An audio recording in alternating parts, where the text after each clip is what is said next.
Good afternoon, sports fans from all around the globe. I am your host, Jeff Dawson, East Coast Sports Investors, and this is your closing bell for Thursday, September 1st, 2022. It's September. You survived. You made it through the dog days of summer. Now everyone's all scratching and itching. Football's here. There's a handful of games tonight, and oh my God, everyone's running to the window. They got Biff's Almanac. They know exactly what's going to happen, not just today, but Friday, Saturday, Sunday, and Monday of this weekend as we get ready for opening kickoff 1 week away. NFL Buffalo -2.5. Looks like a 52 at LA Rams, the defending champs. But we got a lot of work to do before then. ECSI VIP hats off. A little sweat, but we had it all the way. The Chicago White Sox, Riley's Southside team, -1.5 yesterday, plus 103. 4-2 final. Gave up one in the ninth. Thank God we got that extra 2 runs for the cover and win, as we are down now just under 1 unit. As we got MLB guys, just because football's on and the U.S. Open doesn't mean MLB doesn't exist. So today what you're going to get is maybe a little more brisk, sped up version of our closing bell. Myself and Riley are then going to record the Big Ten first week preview. I got to put Riley on the spot. He's the Big Ten guy. That was the picture as we start the show with the cheesehead and the Big Ten, whether it's college football, college basketball. That's why he's here. Beantown to the south side, back and forth, baby. And that's why he's here, and we couldn't be happier. So, from the Windy City, the south side, the one and only, Mr. Riley Magnuson. What is up, champ?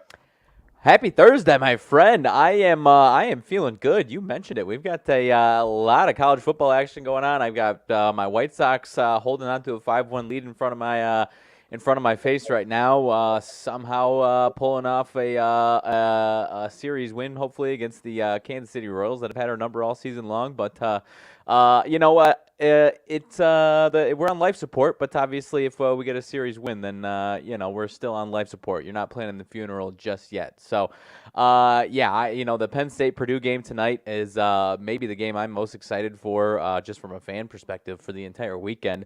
But nonetheless, we've got some good action this entire weekend. You mentioned U.S. Open. I'm not a huge tennis guy, but the spectacle at least has been with Serena Williams has at least been something to talk about and watch. So I'm ready to rock and roll with whatever you'd like to, my friend. I know you've had a busy week and moving around your daughters and whatnot. So I'm ready to rock wherever you need to, my friend. I'm going to just quickly start. Listen, whether it's fantasy football, life, sports, I don't wish ill fate, health, injuries upon anyone. I believe in karma, and I just don't do that. I was brought up that way, and I don't wish it upon anyone. And Tony going through some health issues. I don't know what the health issues are. He has taken a leave of absence, and my gut would tell me that probably we've seen the end of Tony coaching. Even if he gets healthy, you've won a couple games. And listen, we could talk for a whole hour the coulda, woulda, shouldas if Tony wasn't here. They hired him a year ago, coming off the drunken driving. You guys made the playoffs. You guys are one of the up and coming teams. The way you built speed, power, pitching, back end, just never clicked this year. And a lot of fault we blame is obviously on Tony. He's struggling right now. So best wishes to him for a quick recovery. Temperature on the south side, without being the sarcastic, Jesus, about damn that. Right. Is there a rally around Tony? Let's win a couple here. Or as you talked about life support, because listen, the Red Sox were on life support for a couple weeks. We've already pulled the plug. We know we're out. Right. What's the temperature on the south side? You know what? It's kind of on life support, if I'm being totally honest with you. The optimism is kind of reached a low point, and it doesn't really feel like there's any rally around Tony, win one for Tony type of mindset from the clubhouse. The acting manager, interim manager, whatever you want to call it, kind of had the message of let's go out and have some fun.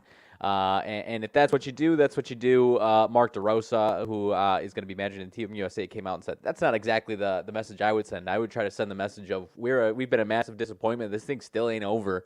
Do we believe that we're better than the Guardians and the Twins? If so, yes, and let's prove it. But it's still kind of that same, like, at the end of the day, is this thing, like I said, you can't plan the funeral for us just yet. We're not 100% out. If Cleveland loses tonight, we're 4 games out of the division. So, that's kind of where we're at. At the same time, the effort level hasn't been terrible. Obviously, we've got some injuries now. Tim Anderson for the last few weeks. Kopech, I'm actually looking at the list on the screen as I'm talking. So for a nice reference, Yohan Moncada, who his bat has been really inconsistent, but has been fantastic at third base defensively. So, the optimism isn't exactly fantastic, and what the effort that I was kind of mentioning, it's kind of shining the light a little bit higher on the lack of home runs, the lack of power that's actually coming, despite having Jose Abreu, Andrew Vaughn, who did hit a home run here today, Eloy Jimenez, guys that should be hitting. I mean, just look at I mean, Jose Abreu has been healthy for the most part this entire season. He's among the tops in batting average. Yet he's only got 14 home runs, a massive decline from where he's been. So the hitting philosophy, I think, is glaringly on display as far as being a big reason why over the last month and a half, especially, that we haven't been able to climb out of this hole right now. So, but having said that, a win here today, 2 out of 3 from the Royals, and then Minnesota. I'm actually not sure if we're home or away from Minnesota this weekend, but nonetheless, if we get a series win against Minnesota this weekend, then you never know, and I think there's still 4 or 5 games left with Cleveland. So at the end of the day, the optimism level is probably about as low as it's been, but there's still that, if we have a hot week or two, then, this thing's not done yet. So it's something that I've never really felt before with one of my teams, as far as still at a weird level of optimism, at the same time, just that you've heard me all season long, the level of frustrations I'm at. So that's the lowdown on where we're at basically as a whole. If you saw the crowd picture today, obviously school's back in session, and it's a weekday day game, but the crowd's been the crowd today is pretty light. So I think that's kind of telling you the feeling around the White Sox nation. But at the end of the day, there's at least some type of shred of optimism that maybe Cleveland or Minnesota skids a little harder, unless we can obviously pull something out of our what. But it's like I said, not planning the funeral yet, but at the same time, I'm not excited to watch them on a daily basis like I was back in April. I will say that. You talked about Serena. What a story. She wins the first round, so everyone was like, okay. Then she faces the number 2 seed, plus about 185. Pulls that off. And you know what? More the spectacle is the stars that are out to watch her. And that's hats off. I'd seen some knuckleheads out there talking, that she's not the GOAT. Some of them have put her as probably one of the greatest athletes, not, just female, of all time. I mean, her record stands for itself. Don't expect her to win this thing, but it would be a hell of a story, even if she made the final 16, final 8, final 4, or whatever. Right. When it comes to greatness, I mean, listen, you're from Chicago, so you know all about greatness with Michael. For me, the greatness of Larry Bird. The hardest part as a fan is watching the decline. And then, Larry had a bad back, and he had an option to go back home to Indiana for the last couple of years. He's like, no, I'm going to stay in Boston. I saw the rise of Pedro Martinez and the fall, and but that is the hardest part there. Yeah.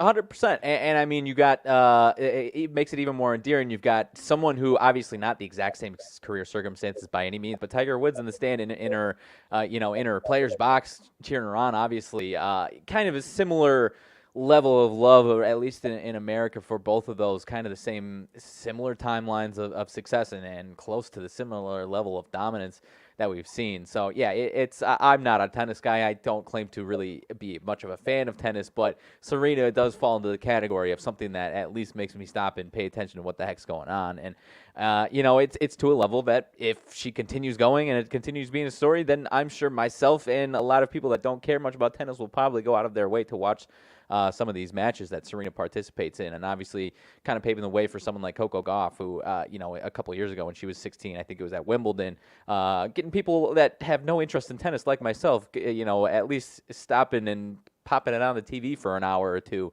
And so that's the type of level of greatness, and I'm hoping that it can continue. Obviously, doing this in New York is obviously, or in the U.S. Open and in New York is obviously even more special here in America. So I hope it continues, and we get some more tennis action the next handful of days, or however long this goes. Like, I can't even tell you how long this event goes. So that's where I'm at as far as my tennis knowledge. But nonetheless, it's certainly exciting, and the scenes have definitely, or at least yesterday, were fantastic to see for that event, I would say.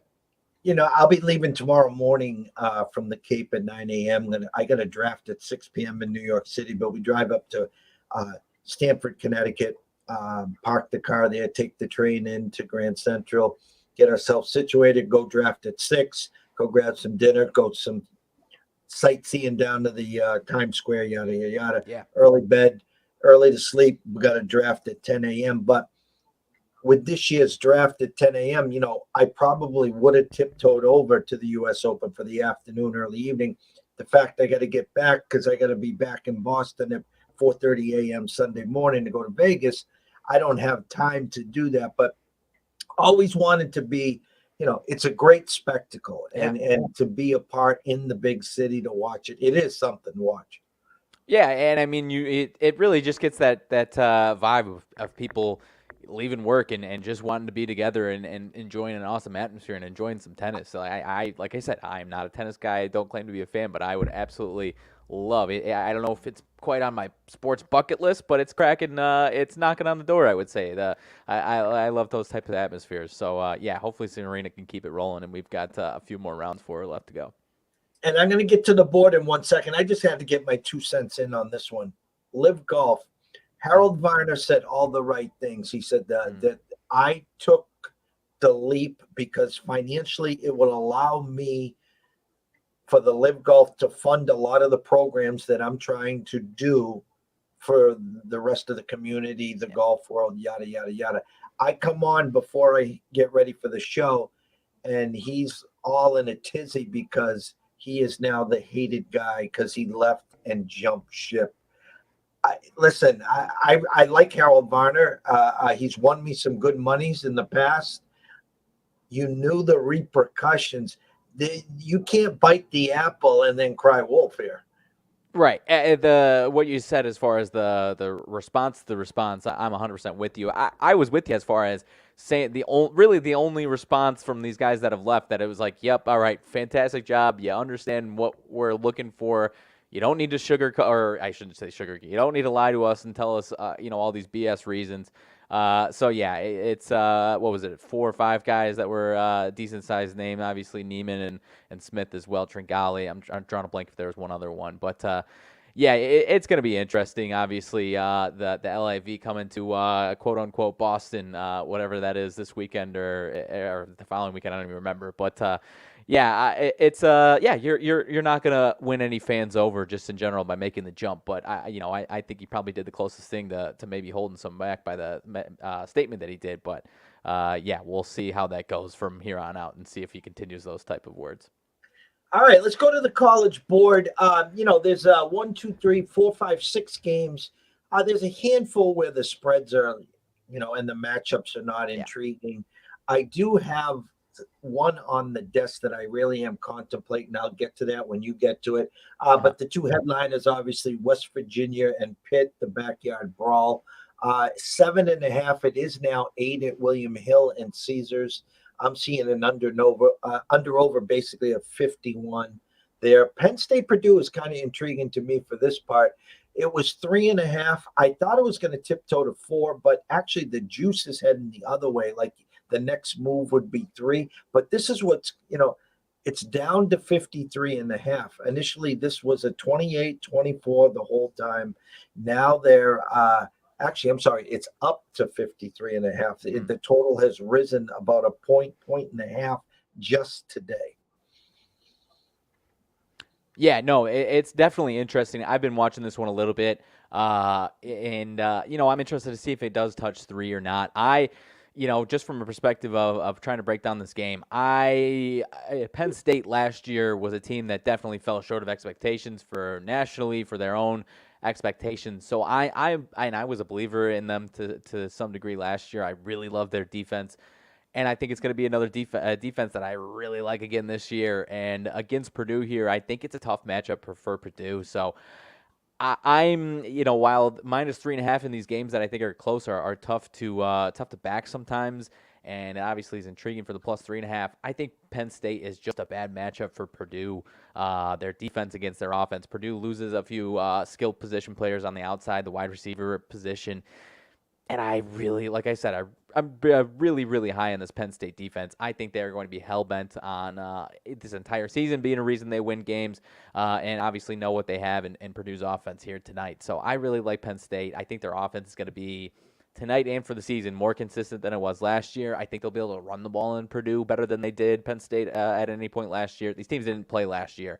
It's been a few years since they have played, but another thing, Purdue 2-3 in season openers under Jeff Brom. Don't always get off to a fantastic start here, whereas Franklin has been kind of the opposite of that. Only I want to say, I don't have it right in front of me, 6-1 or 6-2, 7-2, something along those lines in these openers.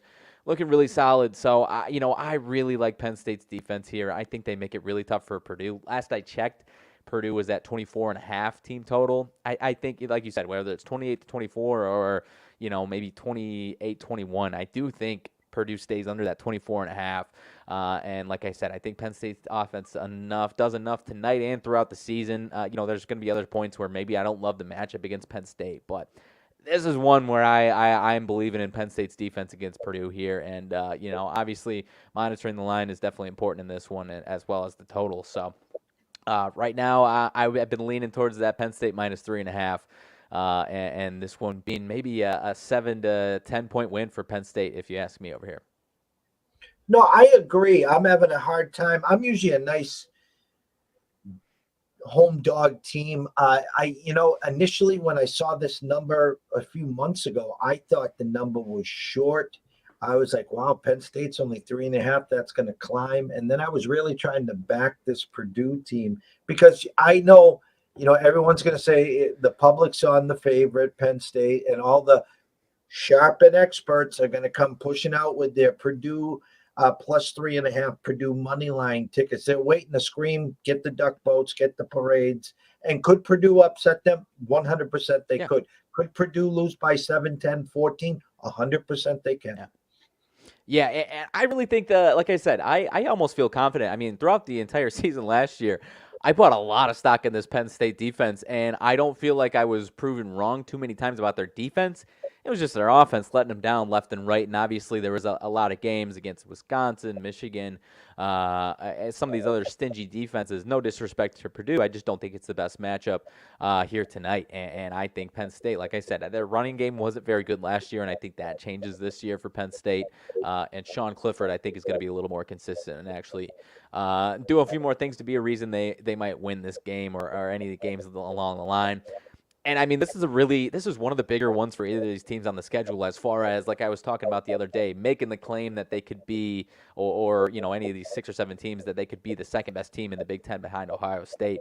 Winner of this game is probably going to be, not that it matters necessarily for us, but the winner of this game is probably going to be a ranked team after this game. So this one's really important for public perception. You might be able to, one of these teams is probably going to be inflated the next time we see them. So Yeah, like I said, this is maybe the game I'm most excited for Thursday through Sunday, as far as just two really good teams that I think is going to be a tough matchup. So, yeah, would love it if I could get to under -3 or 2.5, and not have to worry about the hook there. But yeah, obviously I'm still confident in that -3.5 for the most part here in Penn State. Well, I thought I saw the 3.5 -05, so you can buy the hook and you can get Penn State to -3 for probably around -115 right now. Yeah, I didn't see it down at that number yesterday. I saw it around -125 or so. And so I had enough confidence in Penn State that didn't need to get to that. So, yeah, I'm endorsing Penn State for the most part here tonight, and for a lot of the seasons. This might be a case where like I said, I bought a lot of stock last year. If their offense looks ugly tonight, and I might be pumping the brakes going forward. But yeah, I believe in James Franklin. A couple kind of towing the line on 500 seasons last 2 years. I do think that this is actually my team that I think is going to claim that crown as being the second best team in this conference for the Big Ten. That's how high I am on this Penn State defense over here. What else do you see on the board? As far as the Big Ten, we can move on. There's only one other game, and it's Minnesota and New Mexico State. Won't waste too much time as far as that one is concerned. What is the spread we're looking at? About minus 36 for Minnesota. Those over 30 spreads are, for me, that's for if you're an alumni either way and you're just dying to get some type of action on your school, then go ahead. But, I mean, with a total of 52.5, we're looking at basically 40, what would that be? 42 to 7, 50 to 7, something along those lines. You know what I mean? So, and I think that's accurate. I think New Mexico State probably doesn't crack 10. I think if they score a touchdown or 2 field goals, 6 or 7 points, I think that's what you can expect out of them. Their offense is ugly, and Minnesota's defense should actually be pretty solid. And so if you're relying on Minnesota to put up 40, 50, and it's going to be towing the line on that, then, more power to you, but I'm going to stay away from that one as far as that's concerned. So that's it for the Big Ten tonight. Elsewhere on the slate, obviously the other game you mentioned that people are talking about is that Pitt and West Virginia game. -7.5. I don't have strong thoughts on this one. Not really a big believer in West Virginia for the most degree, so it's tough. I could see this one being finishing on that 7, and it'd be a tough spot if you're looking at Pitt -7.5, 8. I do lean, gun to my head, I lean towards Pitt and the points, or laying the points, but not confident enough to take it. I'm going to be my eyes will mostly be on that Penn State Purdue game. What any thoughts from you as far as this one, the backyard brawl tonight? I've seen a couple 8s at Caesars and at William Hill and under over a 51. Is it 31-20? Is that the final? Does it get to 7? It's a tough game. Those two games that you've talked about, they're tough games. It's almost like, put it this way, and I don't think enough people take stock into it. If this was a regular Saturday with 100 games on the board, how many people would be talking about these two games? I would be talking about Penn State and Purdue. The other one, though, I mean, I don't really. I'm going to be interested in it because I'm just a junkie for football, and I have multiple screens, so I'll have West Virginia Pitt on my second screen. My eyes are going to be on Penn State Purdue. I really don't care that much about this game from a fan perspective to that level as much as other people are. And I really don't think West Virginia is going to be that good. So, I love playing that game, whether it's NFL or college football. If these Thursday, Friday, Monday games, and you're looking at it way too hard, I love to ask myself, if this was buried on 100, 120, or even a 50 game slate, would I be investing in this game the way that I'm talking about it right now? For that West Virginia Pitt game, the answer is no. Penn State, Purdue, my answer, I had to ask myself that, and the answer was yes. Pitt and West Virginia, the answer is no. Like I said, lean towards Pitt taking it and maybe winning big in this one. I saw some of the projections I like to use had them 2 touchdown favorites, which, why is it closer to a touchdown? I don't know. So I'm going to leave that one on the board. But, I'll at least have eyes on it. And if it gets good, then, maybe you'll see me talking about it on Twitter tonight. I agree. There's a lot of other, as far as tonight's games, I don't know how many other games are under 2 touchdown spreads, so I really don't have too much to offer here. Akron -17.5 against St. Francis, PA. I can't break that down for you. Akron was a 2-win team last year, though. But these MAC schools know how to put up points, obviously, right? So I'm going to stay away from that one. I had to give my girlfriend, who's an alma mater of Eastern Illinois, is traveling to Northern Illinois. Who we got plenty of friends going there. 35 or so point underdog, but yeah, she won't be putting her money down there. Missouri and Louisiana Tech. Missouri minus 20.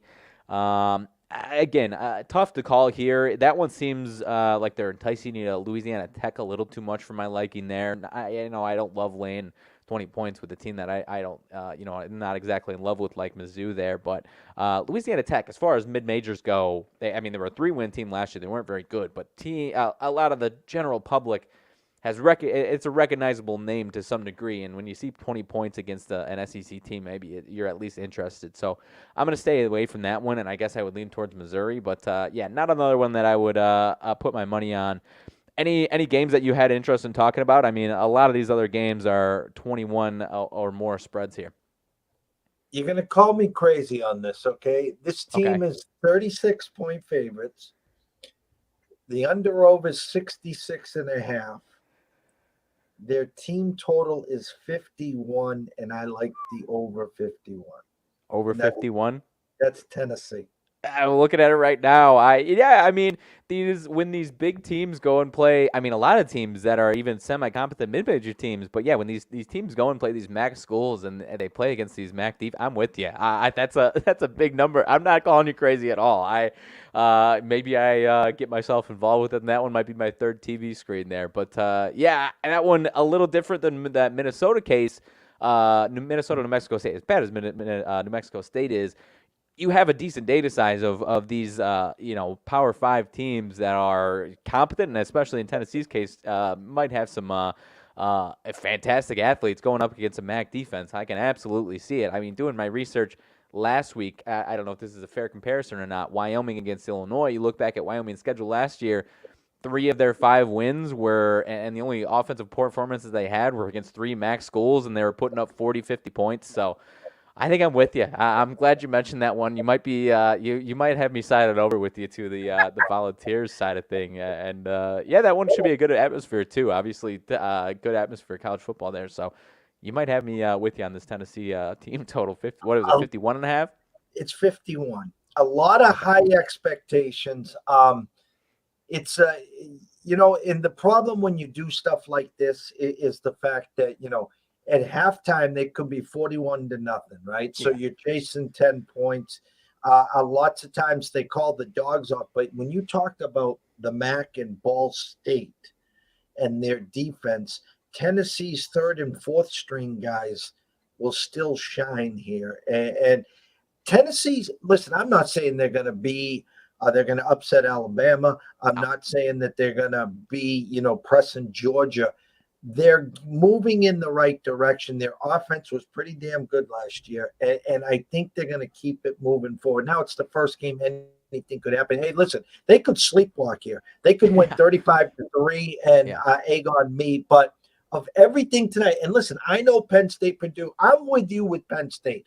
I like them to win. The West Virginia Pitt, I can't back the Pitt as much. I have heard people say 10, 14, 17 point. This is a blowout.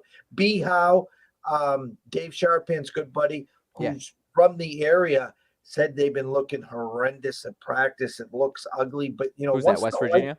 Yeah. Okay. And so, but you know what? We're 1-0 this year in college football. I don't think I always talk about going. Do you really have to go into the fight? Now, as much as I think Penn State's the play there, as much as I'm going to stay away from West Virginia Pitt, if I had to take one swing today, just one, I just think somehow, some way, Tennessee gets into the 53, 55, maybe even 60 tonight. How's that? I'm with you. I mean, they've got Pitt next week, so kind of getting the offense warmed up for or is that too? Yeah, next week, next Saturday. That'll be one of the bigger games on next Saturday's slate. So, and it's at Pitt. So, yeah, gonna want to put out a show for their fans. Obviously, like you said, trending in the right direction. Still probably didn't have quite the season they wanted to last year. And so they're probably pretty damn motivated. I'm with you, and yeah, maybe there's going to be some other Power 5 teams that might be putting up some points on MAC schools the rest of the way here as well. we can jump to MLB. There's a couple games, as you said, going on. The small slate again today. Let me see. Dodgers right now 2-1 over the Mets. Hey, listen, amazing show last night with the trumpets. He was playing it live. They win. This is a preview of the second round. They're up 2-1. Kershaw versus Bassett. Gilbert dominant today. Seattle 7-0 winner over the Tigers against Erod. Currently, your White Sox now 5-1, bottom of the eighth. Cueto versus Megden, and Oklahoma and the Nationals 1-0. Washington, top of the fourth. Waldachuk versus Espino. Yeah, I was gonna ask you actually. As far as I know, we're not big live guys by any means. Dodgers and Mets. It was 1-0. I was gonna ask if we got to there, if there was any value on the Dodgers at plus money live, but now they're up 2-1. I guess I'll ask it the other way. Any value on the Mets down 2-1 in this game, or do you think Kershaw's gonna hold them, 1 to 2 runs throughout the next 6-7 innings or so? Anyone that wants to jump in, I don't have a problem with it. I'll just say this. I was shocked on one of my pages. Kershaw minus 150 overnight. When I had Dave on the night before, they said DeGrom was minus 125, 130 yesterday overnight. And I says, what are you going to do when you wake up and he's minus 155 or 160? And his eyes go like this. And he was minus 155 or 160. Vegas put their stamp down. Kershaw coming back. Dodgers win the game, win the series. They set a tone, say, hey, we'll see you in about 5, 6, 7 weeks. We'll be here. We just hoping maybe you are still here. Right. And it's, I mean, the series has been obviously nothing short of exciting. White Sox up 7-1 now as we're speaking here on the old YouTube game of the week. So, season's not dead yet. We're trying to put some life together. A couple home runs today. Maybe the life gets back into the ball. Who knows? But 4 games on the slate left. We got at least one that's still a playoff implication game. Orioles and Guardians. Bradish versus Shane Bieber. Last I checked, let's see, 190 was Cleveland's line in this one. Is that what we're still looking at here? Actually, down closer to $1.75, $1.80. Is that a Oriole number? Would you like to see it a little higher for Bieber's case? I mean, I saw a lot of people talking about. I'm just looking at the lineup for the Orioles. 0 for 3 Bieber against Bieber. 0 for 3, 0 for 5, 0 for 2, 0 for 2. Is that obviously that might only be 1 or 2 games, but any confidence in the Orioles tonight in Cleveland? They've been sneaky in this regard. Lose the first game, win the next 2, and win the series. That's what they've done. They beat Sticks yesterday. Great win for that. You would expect a bounce back with Bieber. Home win the series. I need Bieber in my fantasy team, obviously. We got a 14-point lead with 5 weeks to go for second place. $7,500 on the line. So that would be a nice little score. I'm rooting for it. I'm just going to tell you, if you want to go play Bieber first 5 minus the hook, go ahead. If you want to go play Bieber run line full game, go ahead. I'm just going to say this out loud. I'm nervous tonight. That's all I'm going to say. Yeah, it seems a little too good to be true if you ask me. And, I don't know. Over 7.5 is the game total. I'd like it a little more if it was in that 7 range and you got the total right at 7. That kind of signifies that at least one of these dudes, probably Bieber, is going to be fantastic. But, it wouldn't surprise me if he's fantastic. But, I'm with you as far as maybe being a little concerned there. Going to the next one, going back to your neck of the woods, they are in Boston. Red Sox hosting the Rangers. Otto versus Rich Hill. Red Sox about minus 170, total of 9. Any thoughts that you can give us about these Red Sox? You already said send the season down the stream. It's about over, but any thoughts as far as tonight's case? Hill looked good his last start. They did win a series. Cora's saying all the right things. They're trying to put together one last hurrah. An under-over that opened at 9.5, now down to 9. I think Texas comes in. I think they're able to score tonight. Can the Sox win? Yeah, but not with my money at 171, 165. I'll go on record with a Corey Seager bomb tonight for one thing. And what do you have for the Rangers team total? Let's see. What did I say? The game total was 9. Let's see if my phone's moving slow here. Now, anytime I'm looking for baseball, I got to wade through a pound of football to get there. So, let's see. Team total for the Rangers. Oh, that's the wrong game. My bad. Team total for the Rangers is 3.5 minus 140. Over 3.5 at minus 140. If you feel like eating a little juice, I think they get to 4. I probably think they might get to 5 today. I think the game will find a way to go over. I was in South Boston this morning and this afternoon. Beautiful outside. Only about 4 or 5 U-Haul trucks got can openered at Storrow Drive. It's the comic relief of the year. They know it's going to happen. People just don't understand. The U-Haul trucks can't fit underneath Storrow Bridge, Storrow Drive. It's a can opener. Yeah. And Sox could win. I'm not saying they can't, but I'm just going to go on record that Texas gets to 4 or more. Seager hits a homer, and I think the game goes over 9. Okay, I'm seeing minus 120 on the over 9, so I think I'm with you as far as that is concerned. For the first 5 in that game, over 1.5 for the Rangers, minus 140 as well. Red Sox over 2.5, minus 120 there. Let's see. 2 more left. Rockies and Braves, biggest number on the board, minus 385. It looks like here, 365 for the Braves.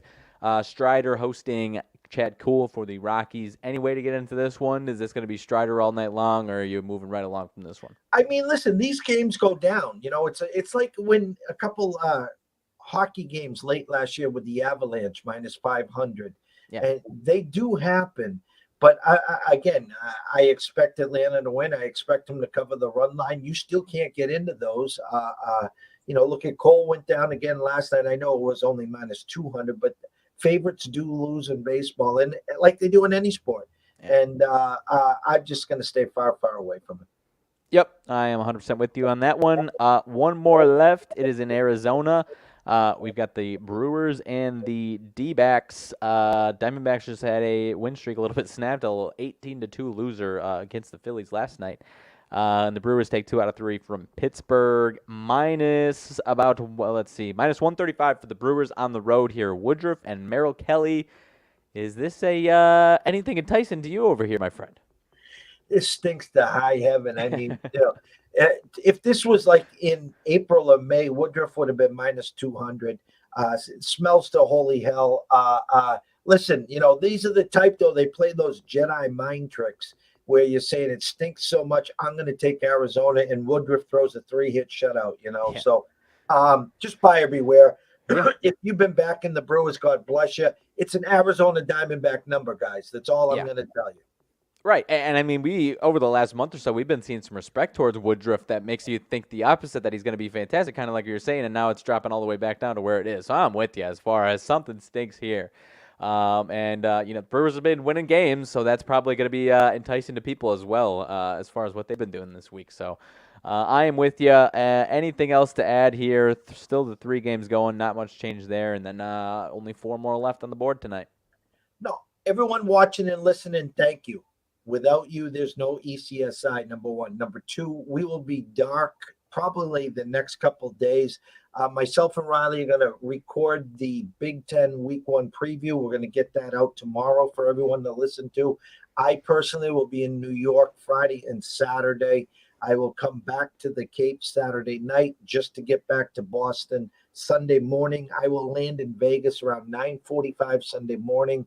So once I get into our resort and suite, I'm going to try to get a live show with Scotty Webb where we can get everyone caught up to Sunday baseball, and there's some college football. And then myself and Riley will coordinate through the rest of the week on either the breakfast bankroll or a closing bell, which again, I'll be in Vegas, so we'll try to get it sometime in the afternoon, which coincides for everyone. For guests, I'm going to try to get the regulars on. We're putting together a little more football shows. I got a couple other new shows that we're pondering that we want to debut this fall, which once I get back September 10th, Monday's 9/11, we'll start working on some new shows that way. So any closing thoughts, Riley? I don't. I mean, the only thing that we didn't mention today is the old NBA trade that happened over the last couple of hours. As far as you coined him pretty accurately, Trader Danny continues to make some moves. Cleveland and the Jazz. Cleveland getting Donovan Mitchell. I think it's a win-win for both sides for the most part here. If you ask me, and now the Utah Jazz have, I think it was 13 first-round picks one way or another over the next 7 years or so. A lot of them between Cleveland and Minnesota, which at some point you have to feel pretty good about your chances that one of those teams is going to regress back to the bottom where they typically are historically for the most part. At least if that's whether that's 3 years or the back half of those trades, 27, 28, and 29. At some point, they're probably going to be getting some good first-round picks there. But the Cavs get the awesome. I think it should be a solid duo between Darius Garland and Mitchell, really kind of accepting that they or admitting that they really like Darius Garland over Sexton, admitting that the two don't really work together. Maybe there's a little bit of a concern as far as Sexton's injury, health consistency as far as that is concerned. So and obviously a Cleveland market that's tough to sign those type of free agents. So does this make them the best team in the East and a championship contender or the championship favorite by any means? No, I don't think so, but I do think it makes them better. They've got Mobley and Allen, guys that can go up against the Bam Adebayo, Joel Embiid, Giannis. I like their team as far as getting through the East or at least putting up a really solid fight up against just about anybody in the East right now. So solid move, and for obviously the Utah Jazz kind of admitting that they don't think Donovan Mitchell is a guy that they can build around and be be the best player on a championship team, which I totally agree with, and kind of why I'm saying I don't think Cleveland's a true championship contender at the end of the day. But all in all, I think it's a good move for the most part on both sides, and I think it should make Cleveland pretty damn exciting as far as the Eastern Conference next year. And it's funny because Danny Ainge did the same exact thing to the Celtics. He brought in the youngest coach in the NBA with Brad Stevens. He just dismantled the whole team, and then he accumulated all these picks, and he hoards them. And that was always the thing. His name was Trader Danny. He had to win every trade, and he just kept compiling these picks, which in the NBA, when they're 14th, 15th, 16th, 18th pick in the first round, yeah, you can find some gems, don't get me wrong, but 9 out of 10, they're useless. And so he retires. Wink, wink, he retires. I said all along he's going to Utah. I heard he had bought some real estate and a home out there. Next thing you know, he's GM in Utah, and he just came in and he just blew up the whole team. Team. Yep. And now, like you said, he's got 13, 14, 15 picks. He's Trader Danny all over again. And you know what? I'm glad for Donovan Mitchell because I think maybe in his heart he thought he was going to New York. And once, the Barrett, did Barrett end up with the extension? Yeah, and they officially announced it about 5 minutes before that trade came announced as well. But yeah, they did. They got the extension for Barrett. Yep. Yeah, and then they make the trade with the Mavericks. I'm not, they free agent signed the kid from Nova. So the talk was that he was going to go to New York. I think he'll do very well with Cleveland. Don't forget, Cleveland was very exciting last year. They had a nice little run. I think they'll play well together. Will they be in the top 4 or 5 of the East this year? Probably not. Will they make the playoffs this year? I think they got a shot. Oh, I think so. And like I said, I think they've got a solid matchup against, the stars of the Eastern Conference for the most part as well. And as far as Utah, we didn't really mention, it's a very possible. Colin Sexton signed an extension already with them. It's very possible that he could work out and be really good with them. They also get Ochai Agbaji over there. Lauri Markkanen, former Bull, who I, a few years ago thought was maybe the savior for the Bulls, but obviously wasn't. So that's obviously just more of a rebuilding player to have, obviously. But you never know what Agbaji could turn into. And if Sexton stays healthy, that could be solid for them. But defensively, Garland and Mitchell together are probably going to get beat one-on-one a lot. But then you got Mobley and Allen in the front court to subside that. So I think it's a solid move for the most part across the board on both sides, if you ask me. All righty. So everyone tonight, I know it's week 1. I know everyone's excited. Listen, just stay in your lanes. It's September 1st. You got 30 days of football. MLB, the last month. We'll be starting to actually talk about preseason NBA, preseason NHL, because October 1st, your Blake is going to be there. We'll be through 4 weeks of NFL. Anyone doing their fantasy football drafts in the next few days have any questions, you can DM me. I got spreadsheets, I got projections, I got everything there. Other than that, stay tuned for the rebroadcast of the Big Ten Week 1 with myself and Riley tomorrow. And then I'll be back live sometime Sunday afternoon from Vegas. So from myself, Jeff Dawson at EC Sports Invest, from the one and only Riley Magnuson at Riley_Magnuson, the one. We wish everyone a blessed day and evening. Have some fun. Stay in your lane. Enjoy Labor Day, and we'll see you soon.